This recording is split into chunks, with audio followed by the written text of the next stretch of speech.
Praise the Lord. Muli po natin palakpakan ng Panginoon. Praise God. Welcome po. Good morning po sa inyo lahat mga kapatid. At daman-daman niyo na po ba ang init ngayon ng panahon? Sana po mas higitan pa natin yung damang yan o yung pag-init lalo na sa ating pagsamba. Amen po ba? So kanina, ang sarap mag-worship. Praise God. Salamat po worship team. Salamat sa mga inyong pagpapagal din. Praise God. So, salamat po sa Panginoon. Bago po tayo magpatuloy, nais po na i-greet po yung mga kapatid po natin, yung mga bisita po natin. Napag-utusan po ako, yahabol. Alright, so we would like to warm welcome, syempre. Ito si ating pong kapatid, Brother Leonardo, and Ate Alma Kulala. Ayan, nandiyan po sila. Welcome po from San Mateo, Rizal. Ayan, tama ba ako? Alright. Thank you. And also, nice po nating batiin ang ating pong mga kapatid from Nueva Ecija po to. Si Rochelle, si Ashley, and si Brittany. Ayan, mga Amerikano yata to. Ayan. Yeah, praise God. At syempre po, ang ating mga balikbayan from Hawaii. Ayan, meron po tayong mga kasama ng mga Hawaii. Hindi lang po sina Ate Luz and Kuya Danny. Also, we would like to welcome si Ate Linda and Ate Lita. Ayan, Ate Lita Leano and Ate Linda. Yeah, welcome po sa Cornerstone City Church. And thank you for having us here, no, sa pagbisita niyo po dito. Sana pagbalik nyo ng Hawaii, maisama nyo pong ilan sa amin dito. Diba? So, yan. And salamat po sa inyo. And also, yan, si Dan. Where's Dan? Dan, yan, our brother Dan. Thank you. It's nice to see you again. Alam mo si brother Dan, nung pumunta siya, huli siya pumunta rito, siya ay single. Pero ngayon, meron siyang 2 anak na. He has already a 2 daughter, beautiful daughter. Right, Dan? All right. Congratulations, Dan. Maybe next time, pagbalik mo, 3 na yan. Yeah, already 3 daughter.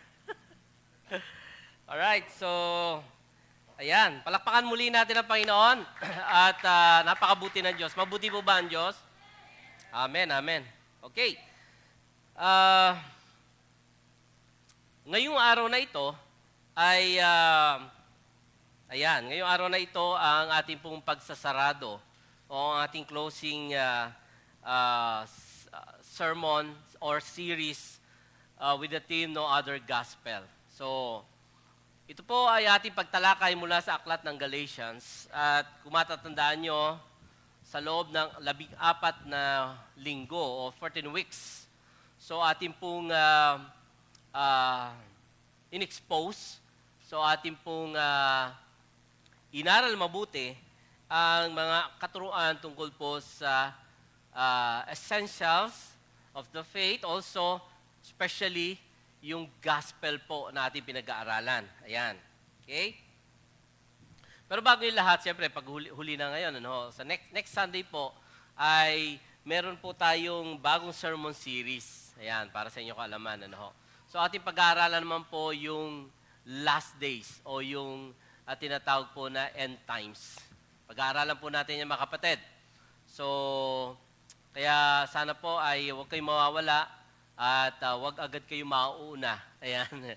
So, ibig sabihin ay ating pong pag-aaralan po ang Matthew 24 and 25 at pag-aaralan po natin yung mga signs and mga hinula ng Panginoon sa kanyang pagbabalik. Okay? At lalo higit sa panahon ngayon, ang dami po nating nakikita mga signs na nakita po tayo mga proof na ang Panginoon ay talagang malapit na dumating. So, going back to, kasi pinag-uusapan sa umagang ito, ay katulad sinabi ko po, itong chapter na ating pag-aaralan po ay huling bahagi ng pagsulat o yung address ni Paul sa Galatians as well as sa atin po bilang mga mananampalataya. So, misa pa, pray muna tayo, lapit tayo sa Panginoon. Lord, we thank you once again sa umagang ito dahil ikaw, O Diyos, ay napakabuti. Salamat sa napaka magandang panahon at higit sa lahat, Panginoon, sa buhay na binigay mo po sa amin. Lord, this morning we commit to you our lives, our hearts, Panginoon. Buksan mo po, O Diyos, ang aming puso at ang isipan na sa gayon, O Diyos, ang iyong mga salita, ang siyang patuloy na tumimo sa amin at amin pong maipamuhay ito. Dalangin po namin na ikaw ang patuloy na mangusap sa amin at ang iyong presensya ang patuloy na sumama sa amin at manguna sa amin, Panginoon, sa aming pag-aaral. At dalangin po namin, O Diyos, na higit ang iyong karunungan ang aming pong hinihiling na igawad mo sa amin. Maraming salamat po. Tunay na sa iyo ang papuri at pasalamat sa pangalan po ni Jesus. Amen. Amen. So again, buksan niyo po ang inyong mga Bible, ang inyong mga electronic Bible, kung meron kayo dyan, at kung merong mga hard books tayo, sa Galatians chapter 6, verse 11 to 18. Yan, verse 11 to 18 ng Galatians chapter 6. Alright? Bilang paggalang sa salita ng Diyos, tayo po tayo lahat. Shall we all stand? And babasahin ko po ang magandang balita, Biblia, at inyo po subaybayan ang sinasabi po dito. Galatians 6:11 to 18. Tingnan ninyo kung gaano kalaki ang mga titik na ginagamit ko sa pagsulat sa inyo sa pamagitan ng sarili kong kamay. Gusto ko lamang ng mga namimilit sa inyo na kayo'y magpatuli, makita silang gumagawa ng magagandang bagay. Ginagawa nila iyon upang huwag silang usigin dahil sa krus si Kristo. Kahit na sila mga tuli ay hindi naman tumutupad sa kautusan. Nais lamang nilang patuli kayo upang may pagmalaki nila kayo, may pagmalaki na kayo man ay tumutupad sa tuntuning iyon. Huwag naman mangyari sa akin na ipagmalaki ko o anumang bagay bukod sa krus ng ating Panginoong Kristo, sapagkat sa pamagitan nito, ang mundong ito'y patay na para sa akin at ako na may patay na rin sa mundo. Verse 15, hindi mahalaga kung tuliman o hindi ang isang tao, mahalaga ay siya ay bago na ang nilalang. Manatili nawa ang kapayapaan at tabag ng Diyos sa lahat na namumuhay, ayos sa tuntunin at buong kabayan ng Diyos. Kaya mula ngayon, huwag nang dagdagan ninuman ang aking paghihirap sapagkat ipinapakita ng mga pilat ng aking katawan na ito na ako'y lingkod ni Jesus. Mga kapatid, sumayin niyo nawa ang lahat ng kagandahan loob ng ating Panginoong Jesucristo. Amen. Makakaupo na po tayo lahat. Salamat po. Praise God. So, mapapansin po natin dito po sa letter po ni Paul. In fact, ang tawag po dito na ay epilogue, no? Epilogue, meaning conclusion or ending or summarize ng kanyang pagsusulat, ano ho. So ito ay makita po natin na ramdam yung tinatawag na urgency. Ramdam yung pagdidiin ni Paul para sinasabi niya na lahat ng sinabi ko about sa gospel o ebanghelyo, ito ang dapat ninyong intindihin at ito ang dapat ninyong taglayin sa pagtatapos ng aking sulat. Now, kung matatandaan po natin ang background ng Galatians, kasi during those times, sa panahon po nila, ay mayroon nagtuturo na kung tawagin po ay mga Judaizers. At tandaan niyo po yan? So yung mga Judaizers po, sila po yung mga tinatawag na Christian Jews na nagtuturo ng mga teachings, pero merong tinatawag na plus o merong additional teaching aside doon sa doctrine of grace. Okay? So sila po yung mga nagpa-practice sa mga rituals, nagpa-practice ng mga kailangan ng mga ceremonies, kaya nga binabanggit madalas yung pagtutuli sa mga lalaki. Okay?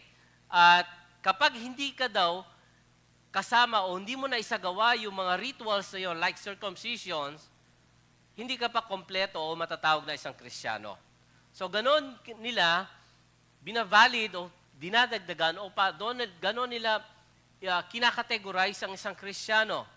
You have to do this, you have to do that. Yung mga Levitical laws na kailangan sundan pa nila o sundin pa nila. At makita po natin na ito ang isa sa sinalangsang, no? Inopose ni Paul nung siya ay nagsulat sa Galatia. Kasi he was warned at saka isa pa ay nag-aalala din siya sa mga Kristiyanong nadadala ng mga nagtuturo na ito. Okay? So mahalaga talaga na isang pastor o isang leader na madalas pinapaalalahanan ng mga Kristiyano. Hindi natin masasabi nowadays, sa panahon natin ngayon, ang daming mga lumalabas sa mga teachings. No? It's just a click away. Magkiklik ka lang sa internet, sa YouTube, or sa Facebook. Ang dami na lalabas sa mga ngaral dyan. Now, ang tanong, gaano ka-legit o gaano ka-totoo yung kanilang turo?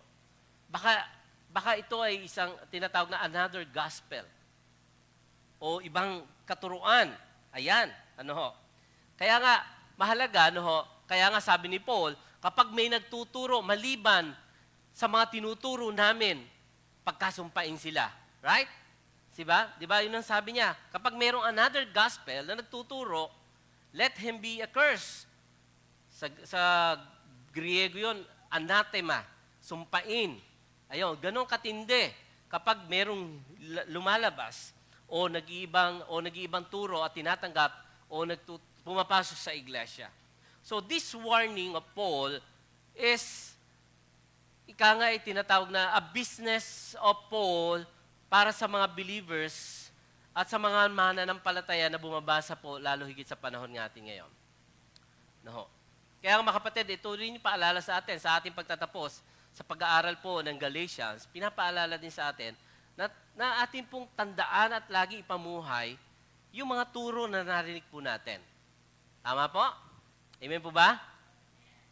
Ang tanong, gaano natin talaga natatanggap o inaaral yung mga turo ng ating po narinig every Sunday? Ano title nating sermon last Sunday? O, di ba? Si Elder Hila nakakaalam? Pare, natanda mo ba? Hindi rin daw. Hindi. So, makita po natin mga kapatid, no, kaya nga inuulit-ulit natin yung book series katulad ng Galatians is para makita natin yung context nito. O makita natin yung talagang gustong sabihin sa atin ng Diyos sa kanyang mga salita. Okay? Now again, ang Galatians po, ang central theme ng Galatians, kung matanda po natin, it's about freedom. It's about the gospels, yung true gospel. Na walang ibang mabuting balita maliban sa balita na itinuro ng ating Panginoon na sinali kay Paul at ngayon isinali ni Paul kay Timothy, sinalin sa atin at ngayon po ay ating pong pinapamalita. And also, the cross of Christ. Makita po natin, 7 beses binanggit about yung significance ng cross. Dito sa Galatians, from chapter 1 up to this chapter. So, ibig sabihin, itong Galatians ay nakasentro to sa cross ni Christ at doon sa kanyang finished work of the cross ng ating Panginoong Jesucristo na yon ay sapat na para tayo ay magkaroon ng tinatawag na salvation o kaligtasan. Amen po ba? Okay? Wala nang ibang idadagdag. Nothing more, nothing less. Only by the grace of God, di ba? We are saved by grace through faith and in Christ alone. Walang idadagdag na ritual, walang idadagdag ng anumang mga practices o anumang mga dagdag na mga katuruan na ikaw ay maliligtas. So, ganun po malinaw na isinahad ni Paul, ito pong mga turo niya. Okay? Kaya nga, ang ganda nung sinabi ng isang pastor, Jesus plus anything ruins everything. Yung pagkakaintindi po natin sa tunay na gospel o sa mabuting balita, kapag merong dagdag yan, magkakagulo-gulo talaga. So, tandaan po natin, ang paraan ng ating kaligtasan sa pamagitan lamang ng biyaya ng Diyos, sa pananampalataya kay Kristo at kay Jesus lamang. Period. Amen po? Alright. So, yun po. So, sa umagang ito, ang ating title ng pag-uusapan, The Cross, the Core of the Gospel. The Cross, the Core of the Gospel. Ang krus na siyang sentro, na siyang pinakapundasyon ng mabuting balita. Amen po ba? So, yun po lamang. Now, dito po sa epilogue ni Paul o yung conclusion ni Paul, we would notice yung kanyang mga sulat. Tingnan natin ang verse 1, nasabi dito, mapapansin ninyo na malaki na ang mga letra na nakasulat dito at sabi niya, ako na ang sumulat nito. So, sinasabi ni Paul dito, maaaring meron siyang mga tinatawag po na mga assistants, no? Sabi ng mga scholar, at putahan natin yung sinasabi niyang malalaki na yung mga letra. Okay? Now, may dalawang theory po, bakit sinabi ni Paul, yung ako na o sumulat at malalaki na yung letra ng sulat ko rito. Number one theory is yung tinatawag na big font. Now, kapag kayo ay nagko-computer, so meron tinatawag na caps locks. O kaya, pag sa cellphone, naka-caps lock kayo, tama? So, kapag malalaki yung letra, no, ibig sabihin, kailangan mo nang magsalamin. Tama? So, yun yung mga, basically, yun ang indikasyon nun. Di ba? Ilan po ba nakasalamin dito? Ako, natatawa yung mga nakakita sa akin kasi malalaking letter ng aking cellphone. So what? Hindi ko nga makita eh. Yun lang naman yun. Kaya nga na-invento sa cellphone, pipili ka kung anong mga font size doon.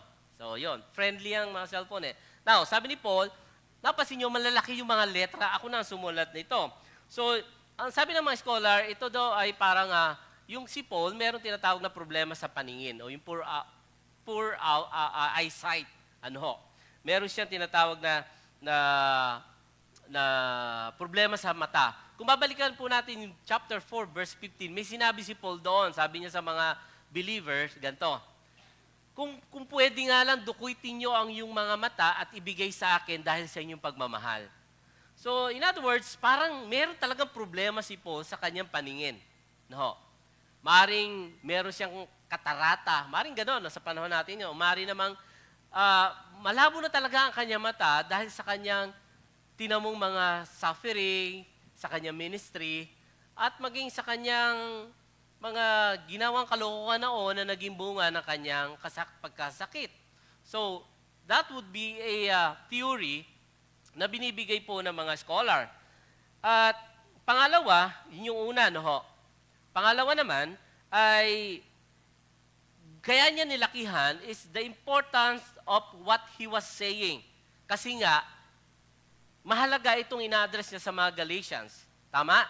So gusto niya lakihan para makita ng mga babasa na talagang seryoso itong si Paul. Especially to emphasize the importance of the doctrine na gusto niyang dalhin at gusto niya ipaalala. Kasi seryosong usapan to eh. Di ho ba pag may mga seryoso o meron kang gustong i-express na damdamin o yung emotion mo through text, ano ginagawa nyo? Caps lock. Where na you? Kanina pa ako. Ayan, di ba mga ganon? Kapag nag-caps lock, so minsan indikasyon yun, galit. Ikaw ba nagka-caps lock ka minsan? Ikaw? Ikaw madalas? Sa tatay mo? Baliktad ah. So, pag nagka-caps lock ka, no? Bakit hindi ka pa umuuwi? Tapos ang lalaki ng letter, kabahan ka na. Di ba? Magbayad ka na ng utang, makatay ka. Kabahan ka na. So, kapag nagkaroon mga big letters or naka-caps locks, so sa panahon natin ngayon, merong meaning yan. Merong silent meaning yan. Naintindihan mo na yan, ika nga, no?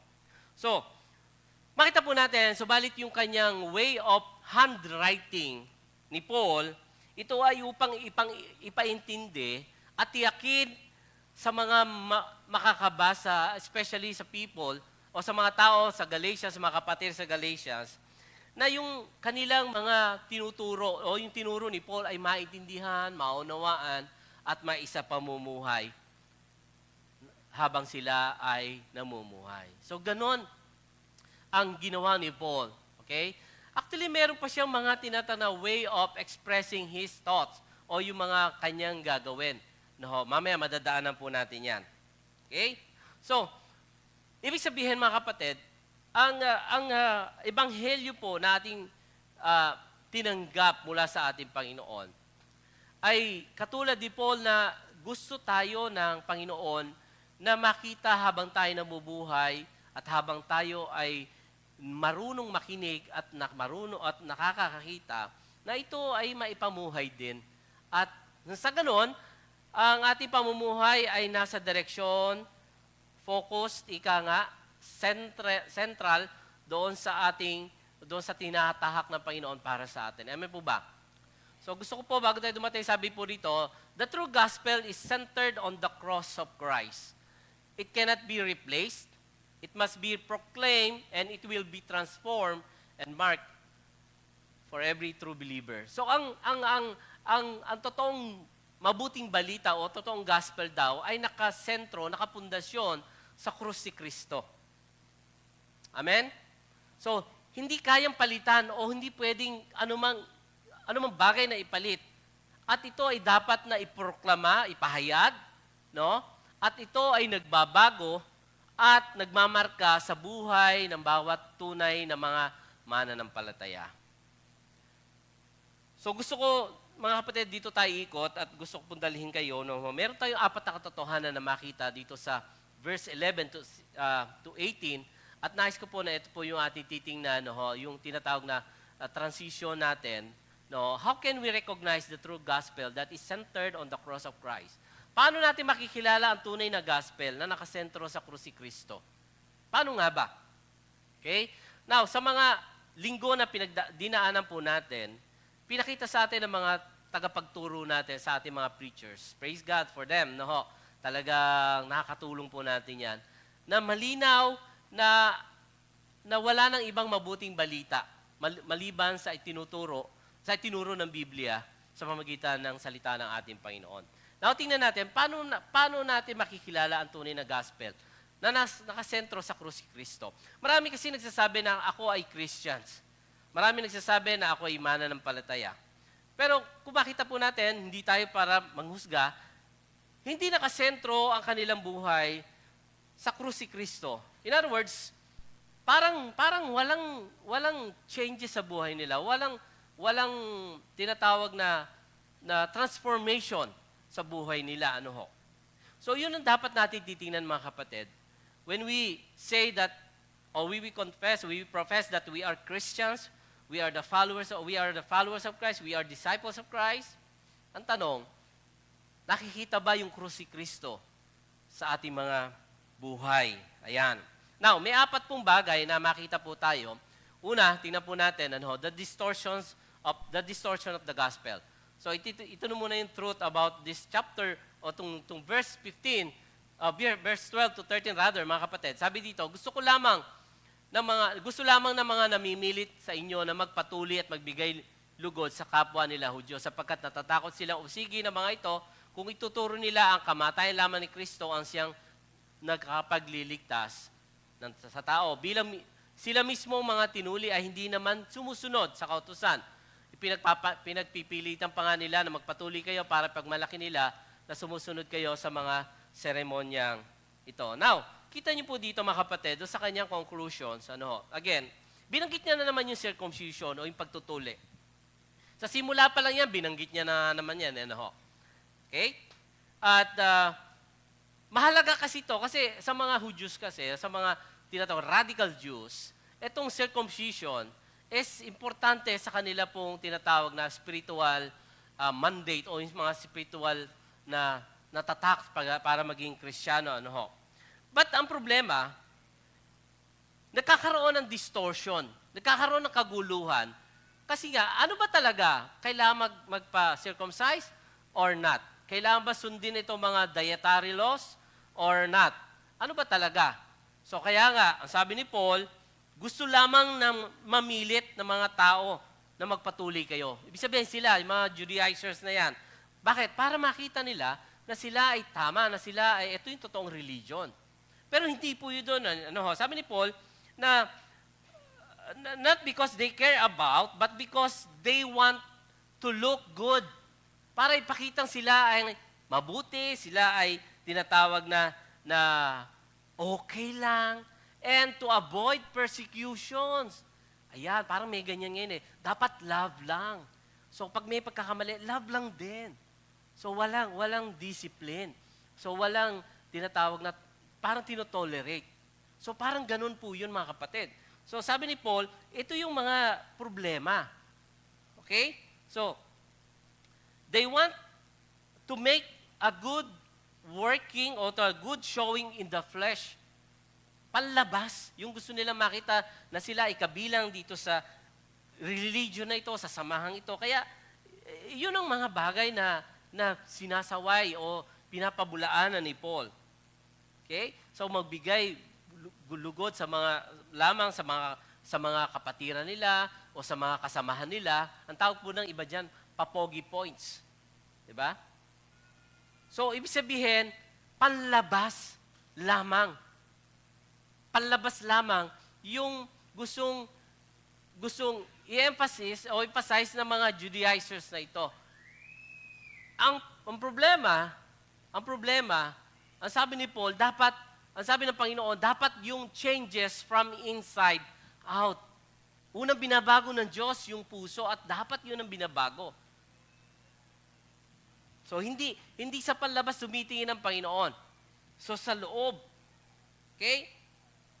So, in other words, parang pinipressure ng mga Judaizers to, yung mga tao, sa kanilang religion. Sinasakal sa leeg. Kapag hindi ka ganito, wala kang salvation. Kapag ikaw ay hindi mo ginawa to at kumain ka nito, hindi ka ligtas. Ang hirap noon, mga kapatid. Mahirap yon. Okay? So, sabi ni Paul, kahit na sinusunod yung mga rituals at mga circumcision, pero hindi naman talaga faithful, kaya nga sabi dito, ay sila nga nagpatuloy, pero hindi naman sila sumusunod sa kautusan. Adi wala rin. Nonsense. Wala rin saysay yung kanilang mga rituals, yung mga ceremony. Kasi sila mismo hindi sumusunod sa law. Parang ganito, sinunod nila yung siyam, pero bumagsak sa isa, so lahat sila disqualified din. So ganun yung sinabi ni Paul. Kaya nga, ito yung sabi ng Panginoon siya yung katuparan ng law, siya yung katotohanan, at siya yung prophecy ng law. Okay? So, ibig sabihin, yung law na yon nagpapakita na tayo ay makasalanan, na kailangan natin magliligtas sa atin. So, hindi para sundin lahat, no, o hindi para sundin, kundi para pakita sa atin na kailangan natin ng Savior. So, yun po yun. So, dito ay makita po natin na katulad ng mga false teachers sa panahon ngayon, mga kapatid. So, driven sila sa mga pressure. Okay, maaaring makarelate kayo dito. Dapat kumpleto yung sacraments. Dapat sundin ito. Dapat member ka lang dito. So, yun yung nowadays, ito yung mga tinatawag na mga Judaizers o yung mga panahon na noon na parang ganito ngayon. Ang dami nito, no? Dapat member ka lang ng church na ito. Kapag hindi ka member, so hindi ka ligtas. At kami lang ang ligtas dahil kami ay na member lang ng church na ito. Ito pa, kapag kayo magwo-worship, dapat ganitong araw lang kayo masasamba. Wala nang iba. Dapat Sabado lang. Okay? So yun yung mga ano doon. Ito pa, yung mga kasuotan, yung mga kinakain. Dapat ganito, bawal kayo ng ganitong pagkain. Ang hirap kaya, ano ho? Diba? So, makita po natin na hindi lang noon, maging ngayon, ay pinapractice ito ng mga tinatawag na mga false teachers o teachings or mga kulton, mga kapatid. So, mag-ingat tayo sa mga ganito. Mag-ingat tayo sa mga ganito. So, those people, ang tawag ni Paul dyan is legalism o mga legalist. So, doing right to get into heaven. But, eto maganda. Si Kristo, inalis niya ito. But, because sabi ng Panginoon, dahil sa kagandahang loob ng Diyos, tayo ay naligtas. Amen? Dahil kay Kristo. So yung mga practice, mga rituals na yon is bunga na lang ng ating kaligtasan, no? Na dapat nating ginagawa, yung mabuti. Yung mga ginagawa nilang mabuti, okay? And that's maybe that's a fruit, bunga ng ating pagkakilala sa ating Panginoon. Praise God. So, mga kapatid, bakit po natin, so yung pressure na makagustuhan ng tao, na magustuhan ng tao, pressure na iwasan ng persecution, baka may magalit, ito pa yung ano no? Sige, baka magalit si ganito. So, kaya sige, gawin na lang natin. Or, ito na lang, gawin natin. So, in other words, focus sila doon sa panlabas. Yung mga rituals and performance, mga images, no ho? Na para bang sinasabing gino-glorify nila, instead of yung Diyos, yung kanilang mga sarili. May pakita lamang na sila na ito ang tunay na kabanalan, ito ang tunay at katotohanan, ito lamang ang tunay na simbahan. Pero hindi yun, ano ho? So, ito yung mga tinatawag na heretics or mga maling turo. It divides or splits, it's pull out people away from orthodox. Tinatanggal nila, inaalis nila yung mga tao, nililito nila yung mga tao na nandun na sa katotohanan. Ano ho? They are trying to pull out yung mga taong yon. But, praise God, dahil katulad po natin po mga kapatid, na tayo nag-aaral, nandito tayo, upang igit na mainawaan na natin, maintindihan natin, yung turo ni Kristo. Hindi po turo ng pastor at ng elder, kundi yung tinatawag na true gospel and from the very mouth of Jesus Christ. Amen? So, kaya nga, ito yung ito yung dapat natin maintindihan mga kapatid, yung false gospels ay galing sa pressure ng tao o sa leader. Hindi sa katotohanan ng Diyos. Katotohanan na gawa ng Diyos o bigay ng Panginoon o binilatag ng Panginoon. Okay? Ang tunay na gospel, when He says that it is done, it is finished. Ibig sabihin, binayaran na ni Jesus ang lahat sa krus. Tapos na.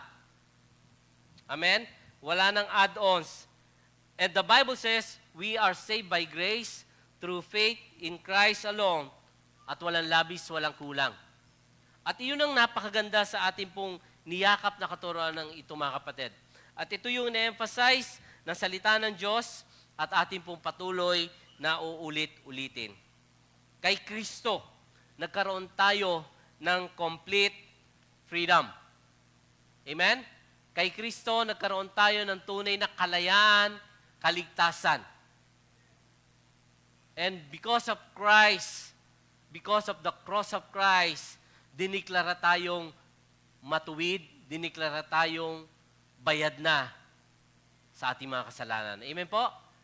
Sabi ng Romans chapter 8 verse 2, wala na ako sa ilalim ng batas at kamatayan sapagkat pinalaya na ako ng batas ng Espiritu nagbibigay buhay. Bunga ng pakikipag-isa kay Kristo. Now, if you are in Christ, you are free. Amen? Tayo ay malaya na. Because pinalaya na tayo ng Espiritu nagbibigay buhay, which is the Spirit na siyang tinatak sa atin na tayo ay maging anak ng Diyos. At yung Espiritu ngayon, na kailanman hindi siya aalis sa buhay mo hanggang ikaw ay nabubuhay. At babalik ka sa Panginoon upang doon bumalik sa kanyang Creator. Praise God! Kasi meron tayong tinatawag na assurance, bunga ng ating pakikipag-isa kay Kristo. Ngayon, tanong, ikaw ba ay nakay Kristo na? Amen?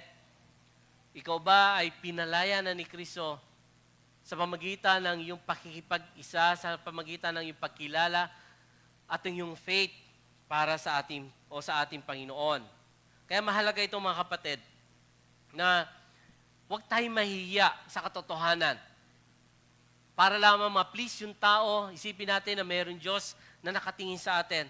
Yun ang dapat ating katakutan. Huwag tayong mahiya na ma-reject ng tao. Amen? Huwag tayo ma-offend. Huwag tayo mahiya o huwag tayo matakot na ma-offend ng mga tao because of the gospel. Dahil sa mabuting balita. Okay? Kapag people-pleasing ang goal, tandaan po natin to, nako-compromise natin daw ang gospel. Nako-kompromiso yung mabuting balita kapag people-pleasing. Ang tunay na pagsunod sa Diyos, tandaan po natin, ang tunay na pagsunod sa Diyos ay tiyak na meron kasamang persecution. Yan ang ibig sabihin ng cross. Amen po? Ulitin ko, ang tunay na pagsunod kay Kristo, may kasama talagang krus yan. Kaya nga sabi ni Kristo, sabi ng Panginoon, kung gusto niyo sumunod sa akin, wants to be a followers of me, deny himself, and follow me. Sabi doon, bitbitin, dalhin yung krus at sumunod sa akin. Ano ba yung krus na yon? Hindi biro yon, mga kapatid. Ang krus noon, kahihiyan, sumpa, literally mabigat, mahirap, hanggang sa kamatayan. Now, are you ready for the cross of Christ? Amen. Praise God. Palakpakan natin ang Panginoon. So, pag tinanggal yung cross sa gospel, pag tinanggal natin yung cross sa gospel, o sino man tumanggal ng cross doon sa gospel, hindi na yung gospel. It's no longer a gospel at all, mga kapatid. Nagiging tungkol na yan sa performance, nagiging tungkol na yan sa yung sarili. Ayan, hindi na grace. Kaya, mga kapatid, yung totoong gospel na ating inaaral po at tinanggap, walang takot na ipinapahayag yan at pinamumuhay. Nakikita yan sa ating pong sarili. So ito yung tinatawag na reflection, marka. Amen? Kaya nga tandaan po natin, sabi ni Jesus, sumunod kayo sa akin, take up, at deny yourself, take up the cross. So, yun yung pagsunod na sinasabi ng ating Panginoon. Hindi madali. Mahirap nga minsan. Hindi komportable.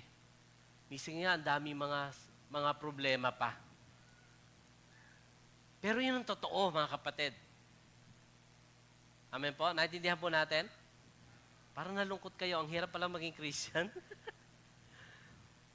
Lord, kung kailan ako naging Christian, but hindi mo, hanggang ngayon may sakit ako, mayroon akong problema sa mga bagay-bagay.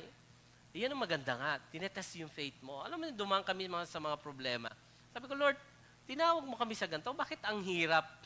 Pero at the end pala, makita namin, tinuro ng Diyos kung paano magtiwala sa Panginoon. And that's a blessing. Tinakita namin. Kaya yung perspective yan eh. Kung yung faith mo, nakatuon kay Kristo, kahit anong problema o mga suffering, makikita mo yan na may purpose sa buhay mo.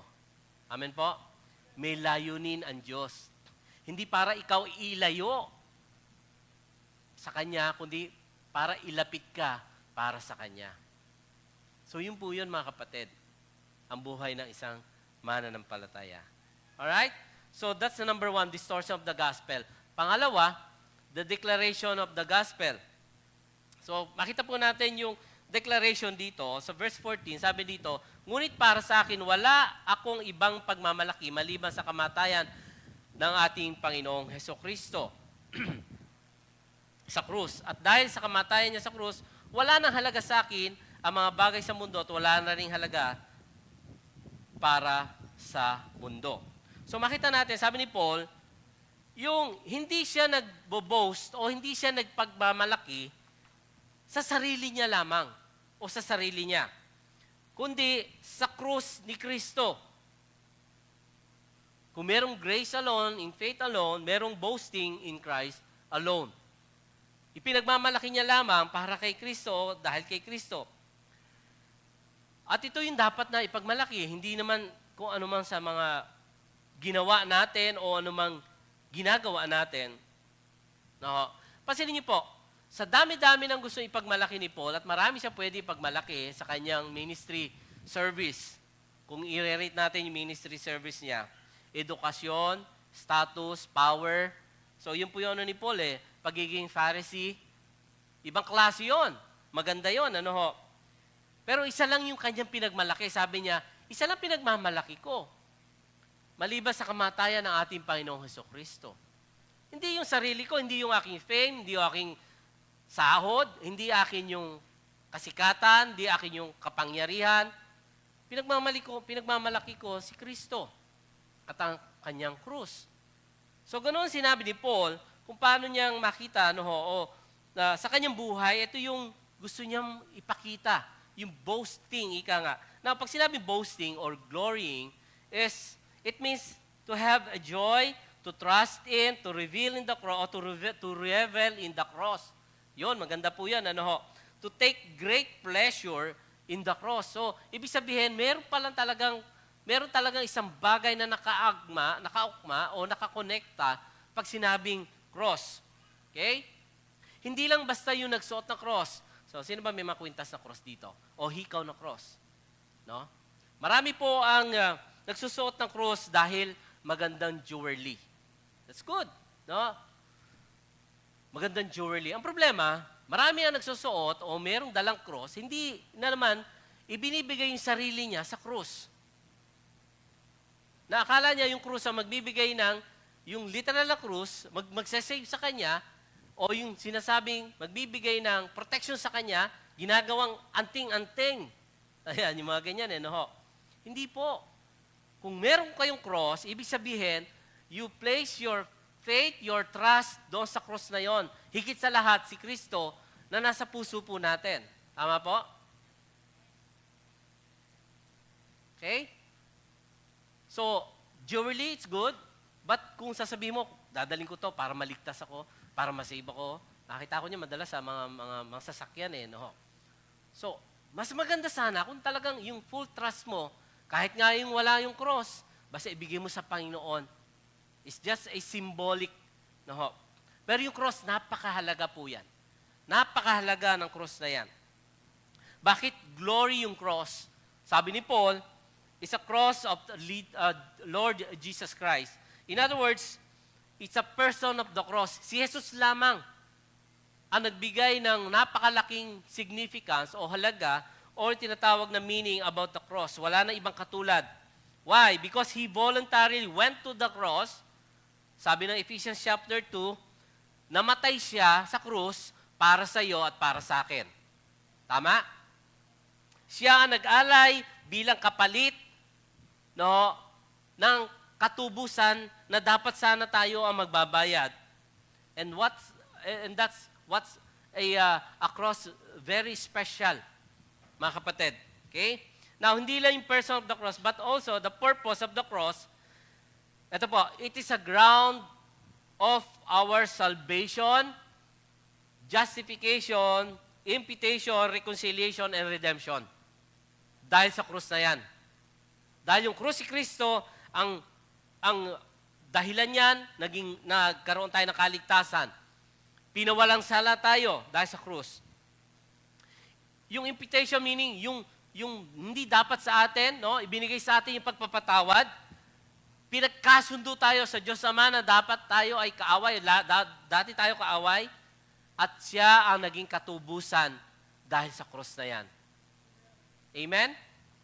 So, kasi doon nangyari yung kaligtasan, doon niya binayaran kasalanan, at doon tayo pinatawad. Kaya yung krus, yun yung sentro ng mabuting balita. And without the cross, wala na sana tayo ngayon. Amen po? And praise God, kasi ang tunay ng gospel, pinapakita nito ang krus si Kristo.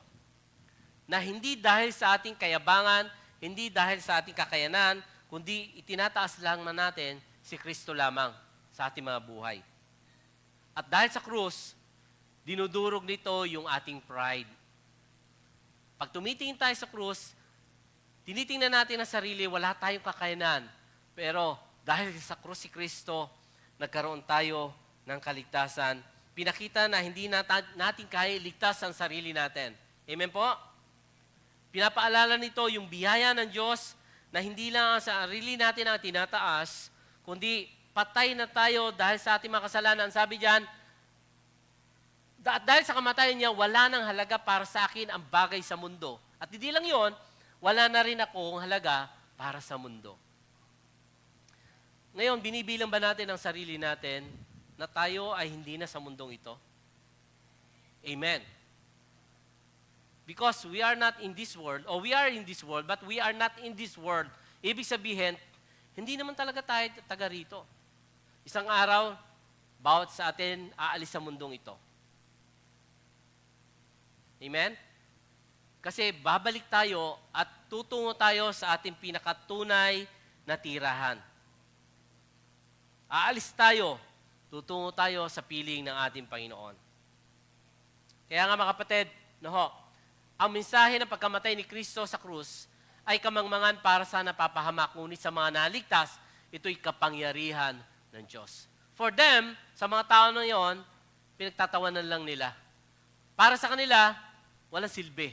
Pero sa atin, sa mga naligtas, na katulad po natin, ito'y kapangyarihan ng ating Panginoon Diyos. Amen po ba? Palakpakan natin ang Panginoon. Praise God. Salamat sa Panginoon sa krus niya. Okay? So, ang tanong ngayon, ano ba yung pinagmamalaki o pinapahayag mo sa iyong buhay? Sarili mo bang kabutihan o sariling gawa ni Jesus? Are you trusting the performance or the finished work of Christ? Wala tayong pagmamalaki sa ating mga sarili. Kahit nga ang mga bagay na meron ka, dahil sa biyaya ng ating Panginoon yon. Kahit nga yung pamilya na meron ka, your fame, your possessions, lahat yan ay sa Panginoon. Wala tayong pagmamalaki sa Panginoon. Amen po ba? Kaya nga wala ibang gospel, wala ibang paraan ng kaligtasan, kundi si Jesus lamang. And if you boast in yourself, you diminish the cross. Kapag daw ikaw ay pinagmamalaki mo lagi ang sarili, nawawalang halaga nito yung krus na dahilan bakit tayo naligtas. And if you boast in the cross, you magnify Christ. Kung tinataas mo ang sarili mo, binababa mo ang halaga ng krus, ngunit kung ang krus ang pinagmamalaki mo, itinataas nito si Kristo. And that's the reality of cross, mga kapatid. And that's the declaration of the gospel. Malinaw na ipinahayag sa atin ito. And number 3, the demonstrations of the gospel. Now, makita po natin yung demonstration of the gospel is also the demonstration of Paul. Kung paano niya pinakita, kung paano niya ipinahayag yung kanyang saloobin, yung kanyang katotohanan, yung kanyang buhay bilang isang buhay na patotoo, isang mabisa, isang apostol ng ating Panginoon. Okay? Verse 15 sabi diyan, hindi na mahalaga kung tuli tayo o hindi, ang tanging mahalaga ay kung binago tayo ng Diyos. Ang lahat ng pinili ng Diyos at namumuhay ay sa turo kong ito, sumainyo nawa ang kapayapaan at awa ng Diyos. Now, makita po natin, ang tunay na gospel ay may proof o merong bunga. Meron niyang ebidensya. Tama po? No. Dahil ang tunay na gospel ay nagbabago ng buhay ng tao. Amen. Hindi nito binabago ang gospel. Okay? So, hindi mahalaga, sabi ng Bible, kung matanda po natin sa Galatians, na hindi na mahalaga kung siya man ay Hudyo o Griego, tuliman or hindi. Ang importante ay kaisa siya ng ating Panginoon. The same thing na sinabi sa Colossians, wala nang pagkakaiba ang mga bagay na ito dahil si Kristo na ang lahat at siya ang lahat-lahat. So, yun po yung malinaw, no? So, ang mahalaga, sabi ni Paul dito, ang mahalaga ngayon ay kung paano tayo binago ng Diyos. Yan ang importante. Yan ang importante ngayon. So, ibig sabihin, pinapakita nito na ang totoong binago ng mabuting balita, binago ng salita ng Diyos, No, nakikita yung tinatawag na changed life. Meron tinatawag na transformation. Tama po? Kapag sinabi mong ikaw ay Kristiyano, you transform. No, your life become like Christ. No? Yung buhay mo dati, makasalanan ka. Ang buhay mo dati na sobrang, ang hilig mo sa sugal, mababaero ka, o kaya naman ikaw ay lasinggero, o kaya naman, puro lalaki. Paano ba sa babae? O ikaw naman ay, mahirap na, ang dami babae. Tapos binago ka ng Panginoon, dahil nakakilala sa Panginoon, and that's the proof, that's the evidence, na ikaw ay nakay Kristo. Okay? Nagiging maingat lang ako, pero hindi ako Judaizer na. So, ito yung pruweba na ikaw ay isang binago ng ating Panginoon. A new heart, new desire, new life, new creation. Hindi ka lang nag-improve, nagbabago ka. Alam niyo ba ang Christianity? Progreso yan. Proseso. Tama po? Hindi naman overnight. For example, isang kapatid, no? Na nakakilala sa Panginoon. Lasinggero. Pag siya nakakilala sa Panginoon, may proseso yan. Para tanggalin ng Panginoon yung kanyang pagiging addict sa alak o kaya naman sa anumang mga bisyo. So, ganun po yan no ho? May proseso yan. At makita po natin, now, kung merong biglaan ng pagbabago, praise God, yung talagang makita natin ang pagkilos ng Panginoon. No ho? Kaya ang mahalaga, sabi ng 2 Corinthians 5:17, tama, ang sino mang nakay Kristo ay isa ng bagong nilalang, wala na ang dati yung pagkatao, binabago na siya. So mga kapatid, no ho, tandaan niyo po, no ho, talaga hindi minsan overnight yan. Hindi nakukuha yan sa madali yan. Nakukuha yan sa prayer, at saka yung sarili mo talaga, you are decided to change. Tama po? Mahirap. Papasanin mo talaga yung krus si Kristo. Papasanin mo talaga yung suffering, yung sakripisyo na yan, para magkaroon ka ng tinatawag na blessed life o magkaroon ka ng tinatawag na buhay na talagang binago ng ating Panginoon. Mahirap, pero yan ang katotohanan, mga kapatid. So ito yung marks of faithfulness at dahil sa pagbabagong yon, willing tayong tumayo para kay Kristo. Now, tinanin niyo ba sa inyong mga sarili, ako tinatanong ka rin may pagbabago ba na nangyayari sa buhay ko since makilala ko ang Panginoon? Ganong kalaki ang ginawa ng Panginoon sa buhay ko at gaano kalaki yung pagbabagong ginawa ng Panginoon sa buhay ko. On my lifestyle, sa attitude, sa character, masasabi kayang new creation na ako? Na ikaw, ako, ay bagong nilalang na? Amen? O nakakilala ka sa Panginoon, mas tumindi pa ang tapang mo. Teka muna, may problema yan. Pastor, nung hindi siya Christian, bait niya. Nung naging Christian, naging masungit lalo. Baka naman hindi tinanggap si Lord, hindi nakakilala sa Panginoon talaga. So mga kapatid, we better check ourselves. Are we truly a new creation? A new creature? O baka professing lang tayo. Sinasabi lang natin, Kristiyano ako, mananampalataya ako, para lang hindi ka mapahiya, katulad ng sinasabi ni Paul. Para lang masabi mo na ikaw ay kasama do sa pangkat ng Christianity. Pero hindi. Ang tunay na Kristiyano nagbabago from inside out. Tama po? Ipinamumuhay si Kristo kahit na mahirap, kahit na may hamon, kahit na may suffering, kahit na may krus, pero patuloy pa rin kasi alam niya na tama ang kanyang tinatahak. Amen po ba? So, that's the demonstration na sinasabi ng Panginoon. Kasi kung walang transformation, baka hindi tunay na gospel. Tandaan po natin na pagiging Kristiyano ay hindi pressure. Ito ay process. And if you are truly believer, a born-again Christians, tinanggap mo si Jesus, nanampalataya ka kay Jesus bilang Panginoong tagapagligtas, merong kakaiba at tiyak na pangyayari kakaiba sa buhay mo. Sa buhay natin. Amen po ba? A life of holiness and godliness. Hindi perpekto, siyempre.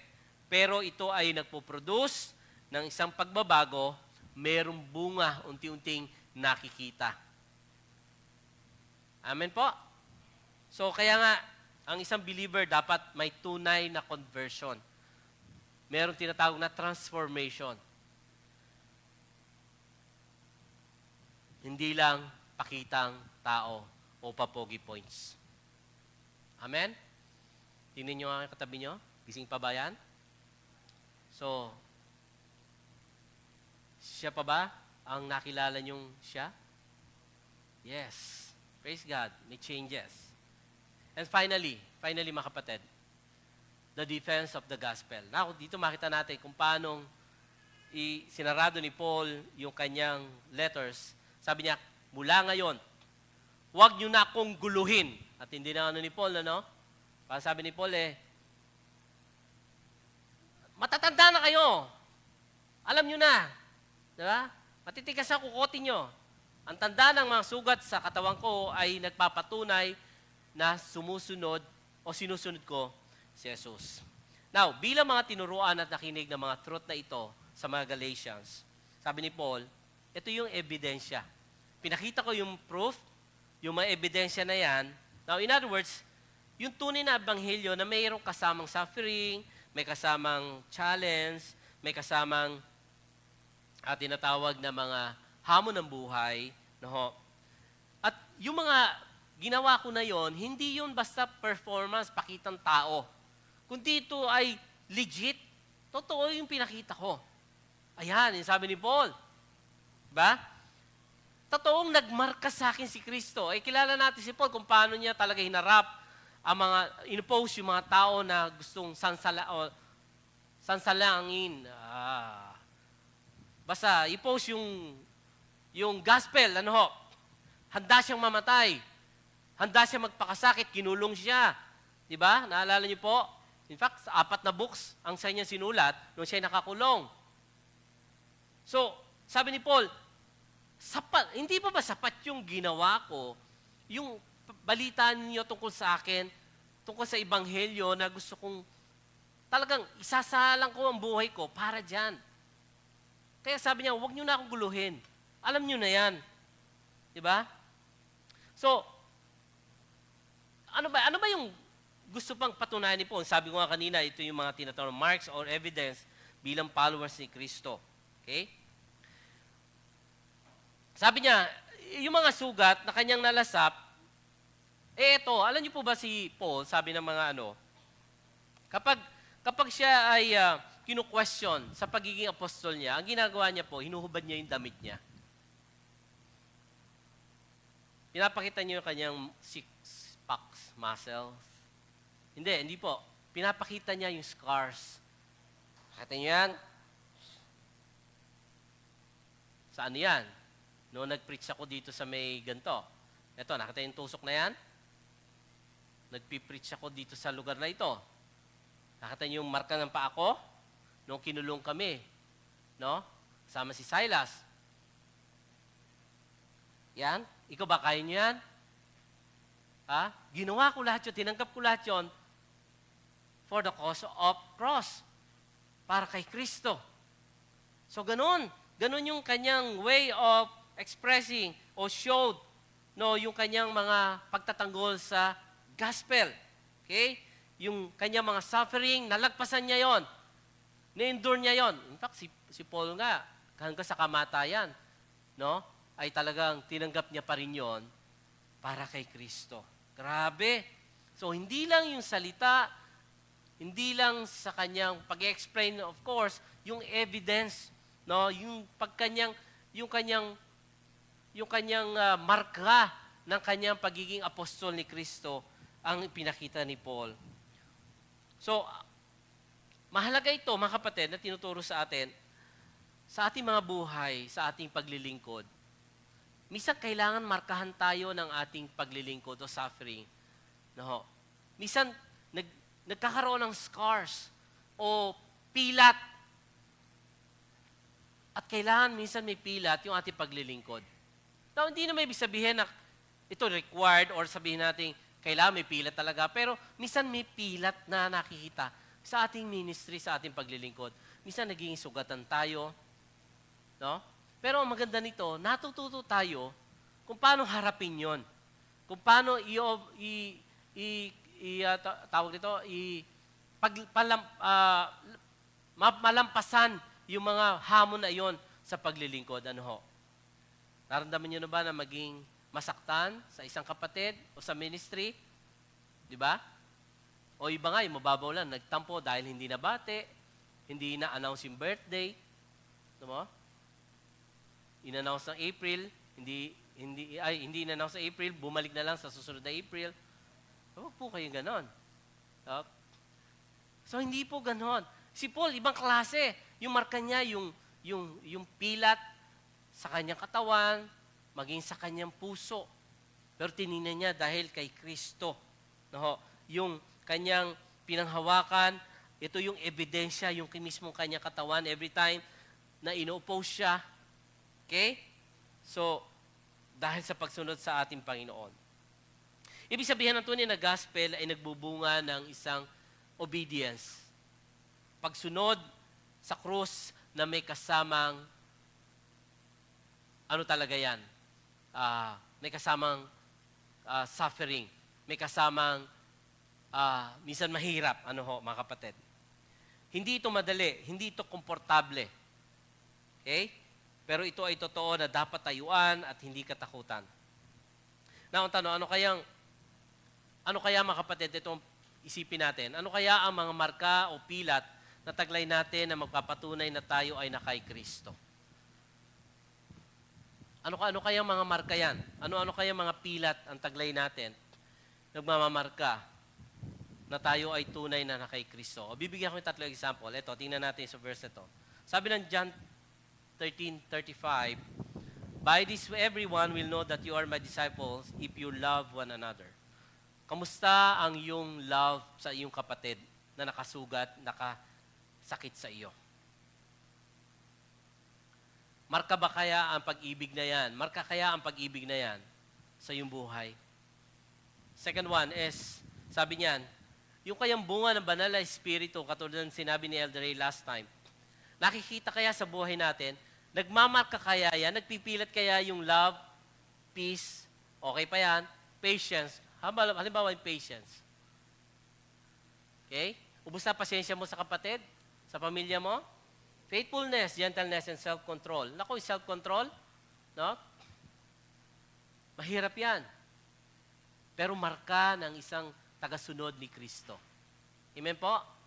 And last, sabi ng Bible, everyone who wants to godly life, who live the godly life in Christ, Jesus will be persecuted. Are you ready to persecute? Handa ba kayong mag-uwis ng buhay para sa ating Panginoon? For the good news? Amen po? So mamaya may meeting ang mission. No? So para nangangailangan pa yata sa ira ng mga misyonero. Baka si Elder Ed ang bahala po doon. So are you ready for the cause of Christ? No? Kung saan tayo gamitin ng Panginoon. So mga kapatid, so these are the mga few of our of the mark na tayo ay nasa ating Panginoon o tayo ay tagasunod sa Panginoon. Now, kung sumusunod ka kay Kristo, kung sumusunod tayo kay Kristo, may papagkakataon na mahihirapan tayo, tiyak yun. Pero tandaan natin, ang biyaya ng Diyos ang magdadala sa atin hanggang dulo. Amen? Ulitin ko po, kung sumusunod tayo kay Kristo, sa krus si Kristo, may pagkakataon na mahirap, hindi madali, hindi komportable.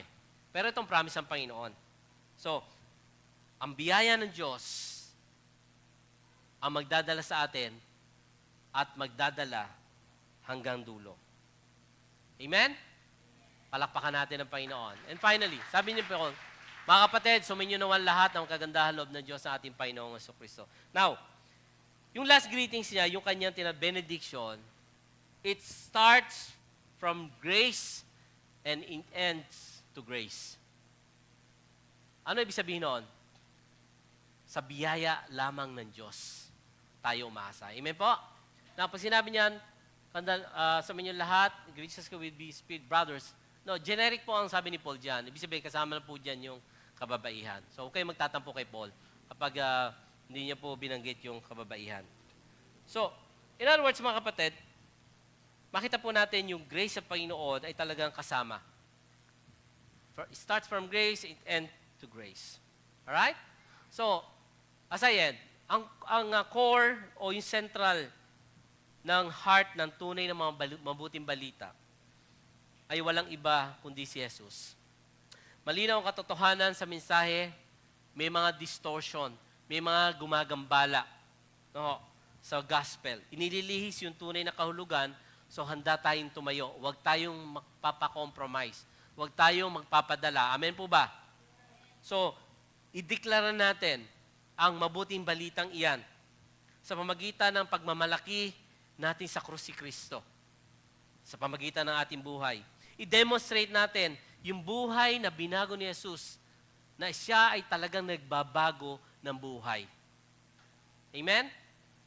Siya ang nagbabago sa tao na anumang kasalanan na kaya niyang patawarin. At depensahan natin ang mabuting balita sa pamagitan ng pagpapatunay na buhay na binagong ito para sa atin. Again, mga kapatid, ang tunay na gospel ay nakasentro sa krus si Kristo. Hindi ito pwedeng palitan. Hindi ito, dapat itong ipahayag at ito ay nagbabago at nagmamarka sa puso at buhay ng mga mananampalataya. So mga kapatid, tandaan po natin, hindi na tayo namumuhay sa mundong ito. Namumuhay na tayo kay Kristo. Amen po? Sabay-sabay natin basahin, I have been crucified with Christ, and I no longer live, but Christ lives in me. The life lived in the body, I live by faith in the Son of God who loved me and gave Himself for me. Amen? And that's the cross, the core of the gospel. And that's the end of our series, No Other Gospel. Palakpakan po natin ang Panginoon. Tayo po ito may lahat. Praise God. Panginoon, maraming salamat po sa iyong mga salita.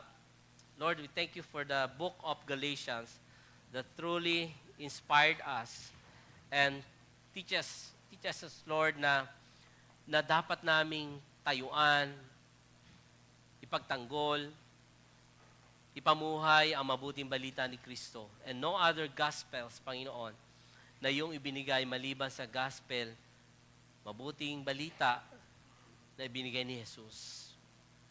Salamat, Panginoon, dahil sa mabuting balitang yan, nagkaroon kami ng pag-asa, nagkaroon kami ng buhay na walang hanggan, nagkaroon kami ng katiyakan. At ngayon, tinawag mo kami at binilang mo kami bilang pamilya ng aming Diyos. And Lord, kami po'y nananabik na sa iyong pagbabalik. Kami ay yung kunin at isama sa isang kawan na pinili mo at ginawa mong isang bayan. Kami, Panginoon. Maraming salamat po. Salamat po sa mga pag-aaral namin ito, Panginoon, sa loob ng 14 na linggo. Patuloy mong ipaalala sa amin ang iyong mga salita, Lord, na kami ay nabubuhay na para kay Kristo. Hindi na sa mundong ito, but Christ lives in me. Lord, we thank you, we praise you. In Jesus' name we pray. Lahat ay magsabi ng Amen, Amen.